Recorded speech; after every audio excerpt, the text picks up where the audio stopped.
This episode of the Restoration Today podcast is brought to you by Albi. Are you tired of switching from app to app to accomplish simple tasks for your restoration business?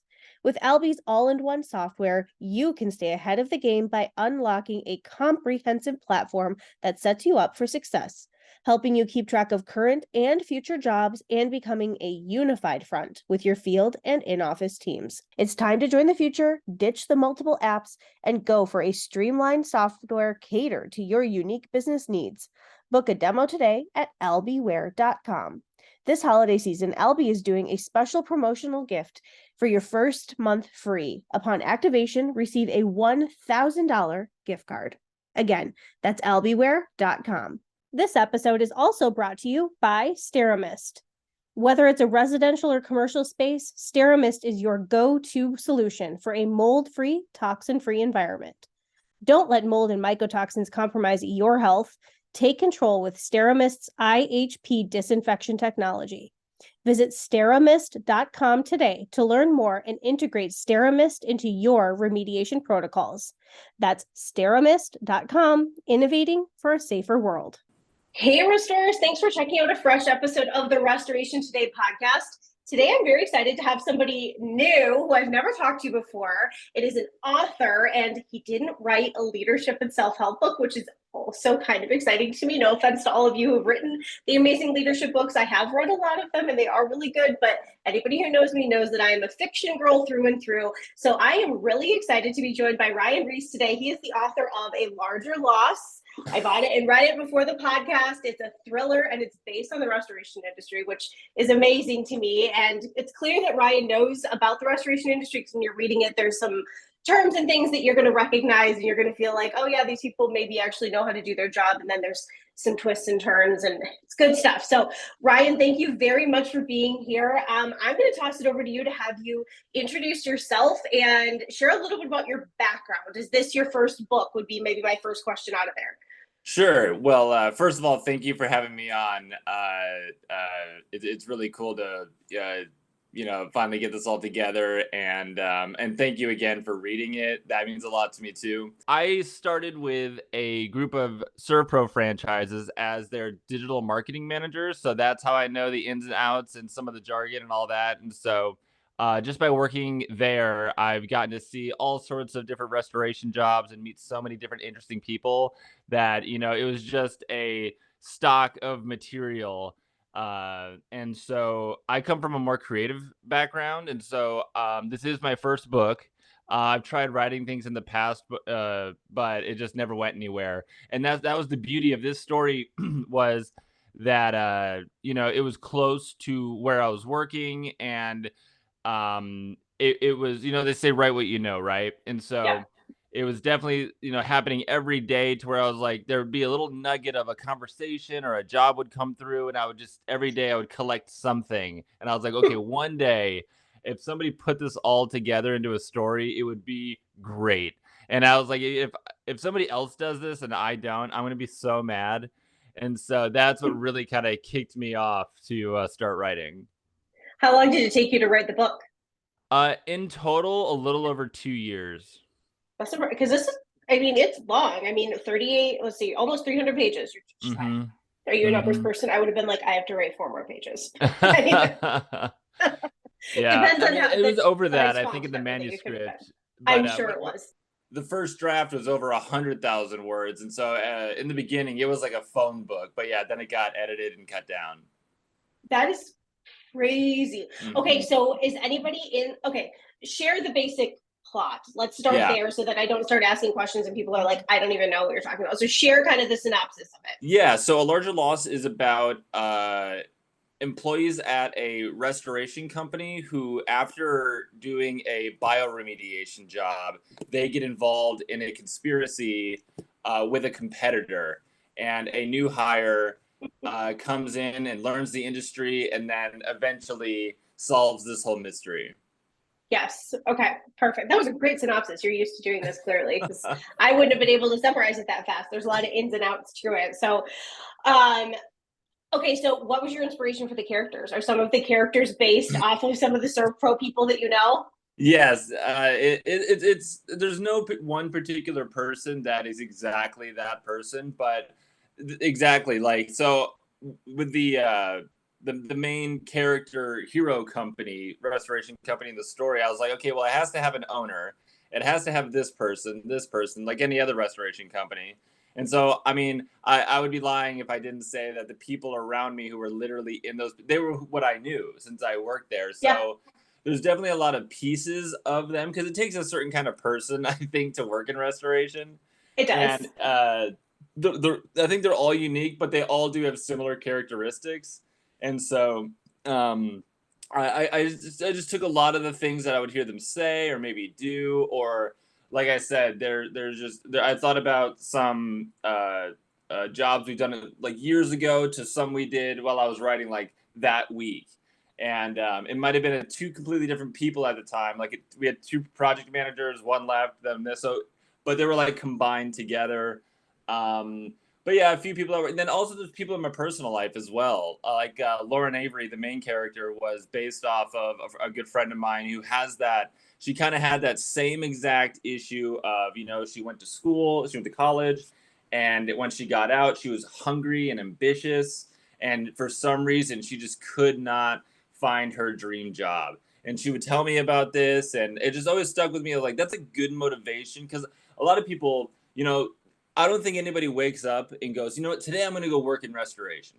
I think a lot of people kind of like fall into it in a Yep. way and then learn to Yep. love it. And so that was my thing. I was like, okay, how do I get her to the company? And so when my friend was telling me about that, I was like, you know what? I think that's a great motivational way to end up taking that job because she doesn't want to work at restaurants anymore. I thought that that was such a good lesson for restorers because I've done some speaking on like hiring and retention, and it's like you have to stop just posting on Indeed. You have to be actively recruiting where you're at. So if you have a really good server at a restaurant, they might be a really good salesperson or a For really good sure. customer service person for your restoration company. So I thought that that Yeah. was a great tie-in.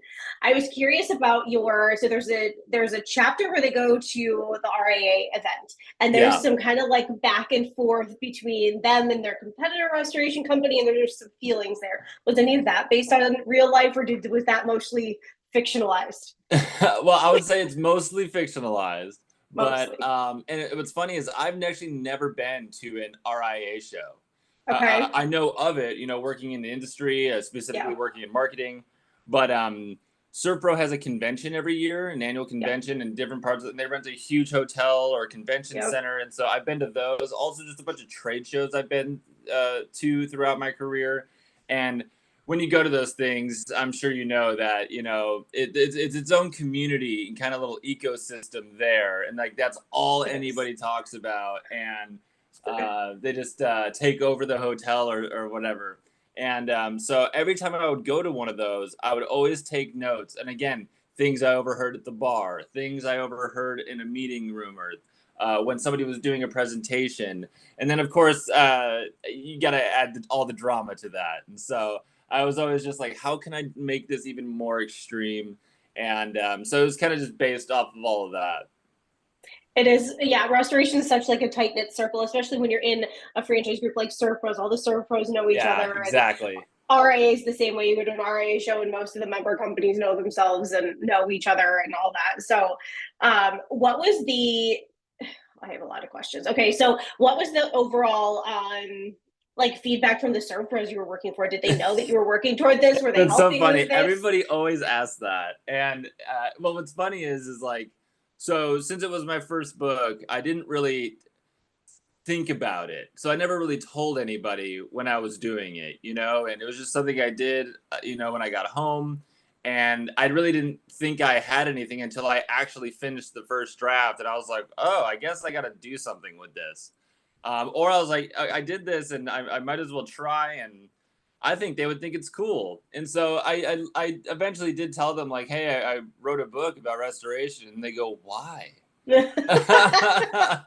Why? and and so but no, they were super supportive of it, and still are to this day. And I think it's fun that they support it because they know that I like a big reason why I love working in digital marketing in restoration, because like I said, I come from a more creative background, and I feel like the restoration industry is just wide open for new blood and new creative ideas.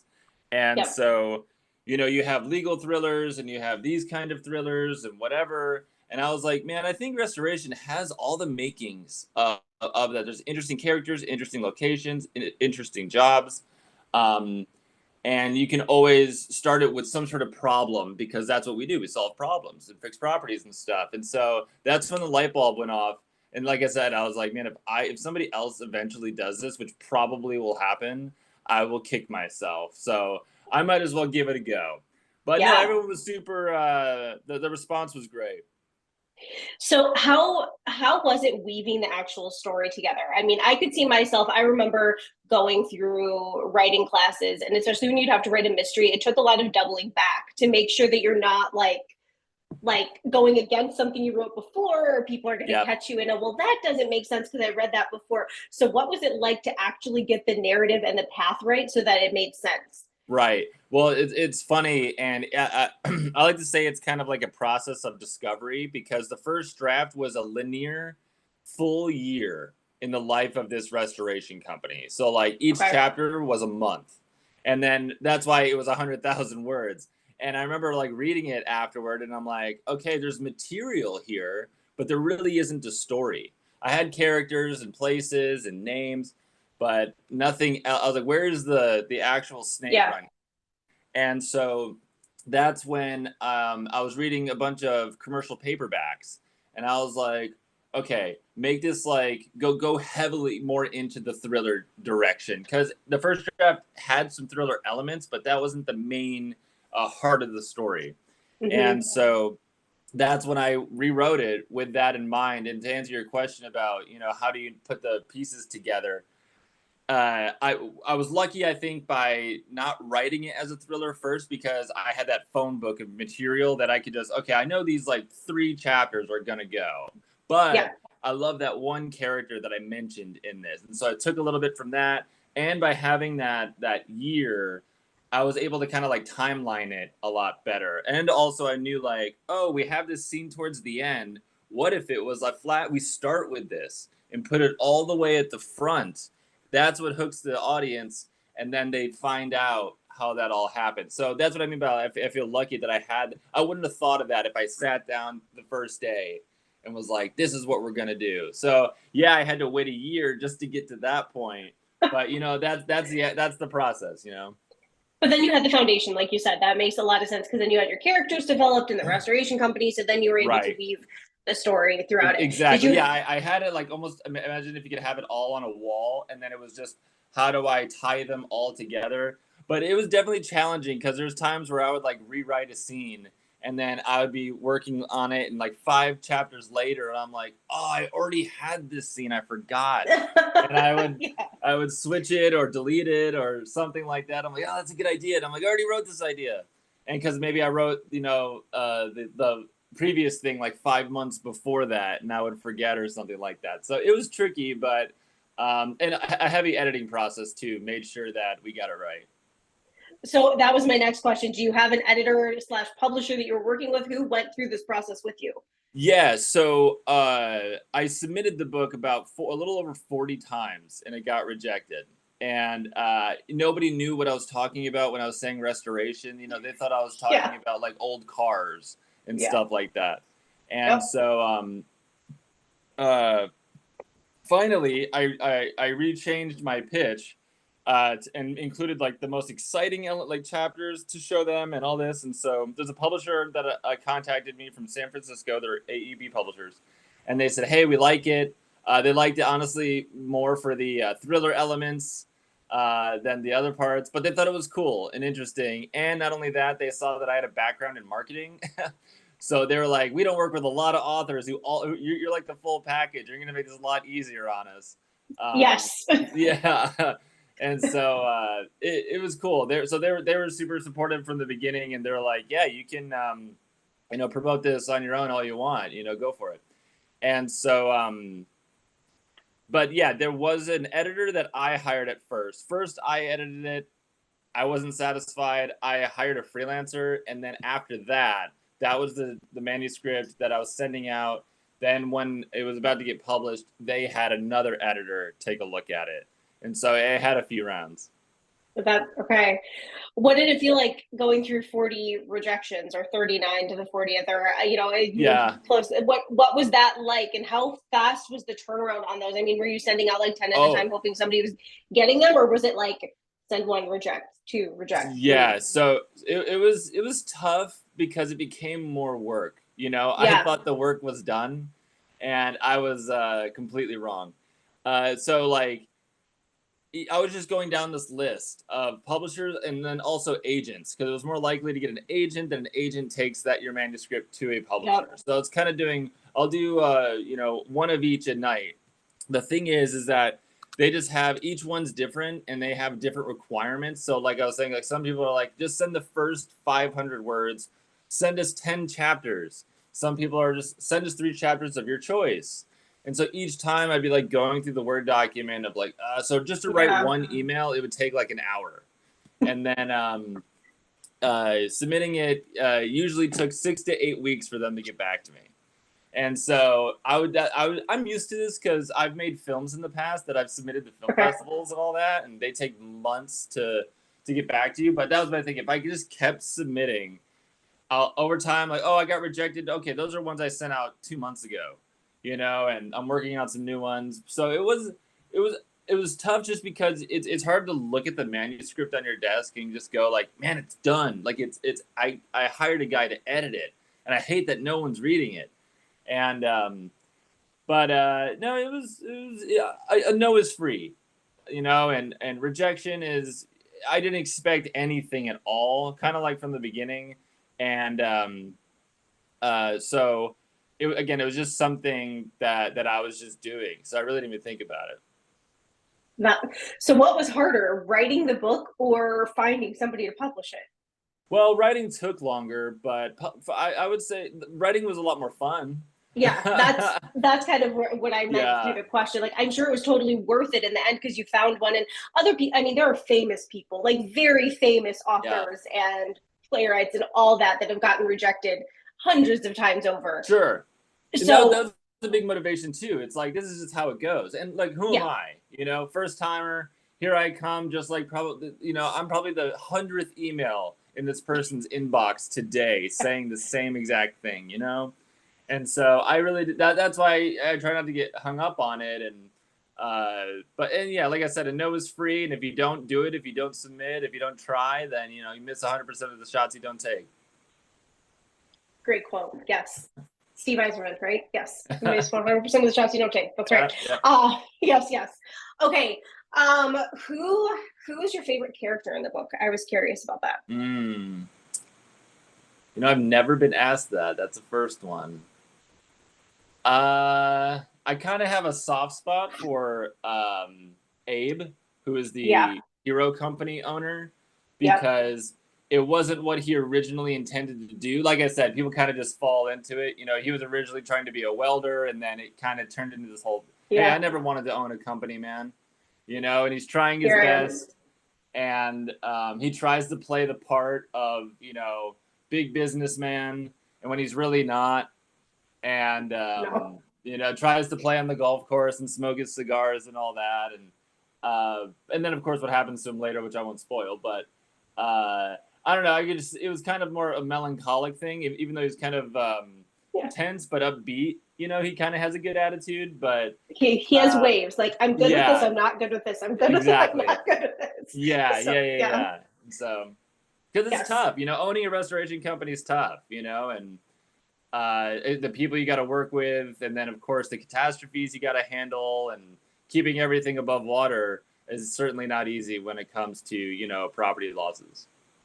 And he deals with stuff that's very real to life, like personnel issues and Mm-hmm. tough jobs and tough relationships with competitors. And Mm-hmm. he deals with a lot. Yeah, Rogue he kind of salespeople that touches want to do everybody in the whatever. book. Yes. Yeah. No restoration company knows what that's like to just have a salesperson that's off living their best life. So, Right, yep. right. Yeah.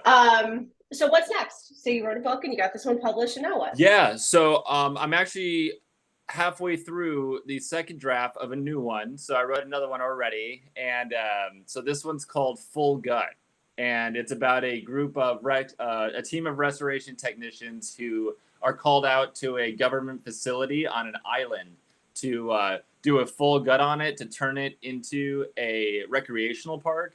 And but the mess that they find is probably the most unimaginable mess you could think of, and the thing that caused it is still lurking around. So this one's more Oh, on the horror end. Yeah.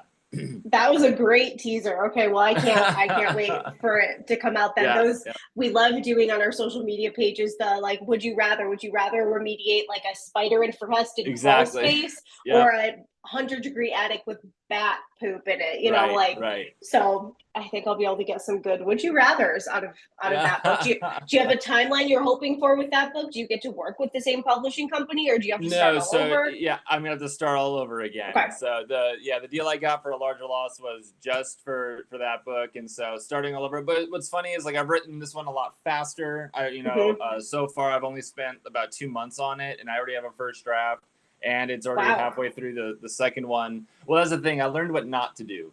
I spent Yeah. way too much time with A Larger Loss, where I was like, okay, I think I know kind of a better place to start, kind of more halfway down the line instead of like with blank slate completely. So, and I also feel like I'm a better writer from this, spending so much time on this too. So hopefully that can, stir up some more interest a lot sooner. So, Perfect. How long do you write in a day? If you're several months in and you already have like a first draft. yeah, it honestly depends. And I'm not trying to be like cute here when I say like you never know. Like sometimes I'll write for like Yeah. 8 hours, no problem, on a Saturday, or at night or whatever. And then there's some days where I'll just pace around It's not this there. chair, and I'm just like, just sit down and do it. Just sit No. down and do it, and I just don't feel it. Yep. And I notice you can't force things. However, there is an itch though of like treating it like a job. Like you got to do Hmm. it. And so that's the thing. I know other times I'll also just if I can't write where I left off. Okay, what can I go fix? There's something I always tell myself, at least just try to touch it, once a day, even if you're just editing this paragraph or adding stuff or changing a character's name to make them sound cooler or something like that. Okay, there's something, at least productive happening. That's good advice. And yes, writer Yeah. to writer, I've not written anything this long, but writer to writer, if it's Yeah. not there, it's not there. And forcing writing actually, in my case, turns out worse writing that you Exactly. really have to go and redo versus like if it's flowing, you can sit down for 8 hours and it just goes and you're like, oh my Right. gosh, where has Right. this Right. been? And I think that's what makes it how you have a good story. Like this, Yeah. like A Larger Loss was, yeah, it sounds like it took so long, but that's because I believed in it. Even when nobody was looking at it or nobody knew, I was like, man, this just keeps coming to me. And oh, this exciting thing happened today. And I got to write that down. And it was just all in front of me. And that's when I was like, okay, if I already spent this much time, I'm confident in this, I gotta see it all the way through, and so that was a big thing. So I know it's kind of cheesy to say, believe in yourself, but you'll know if Oh, it's really right. yeah. Mhm. Yep. I agree. Okay. Where can people find your books? Where They can people can find number find one? my books on Amazon and Barnes and Noble, and I also have a website which is ryan-reese.com. So I have a whole page about my books on there as well. Awesome. Well, Ryan, congrats on the book. I did really enjoy reading it, and I look forward to your next one. I will be on the lookout for whenever that comes to fruition, and I hope you have an awesome rest of your day. You as well. Thank you so much. For more Restoration Today and the latest news, visit our website, cnrmagazine.com, and find the latest episodes of the Restoration Today podcast on your favorite podcasting platform.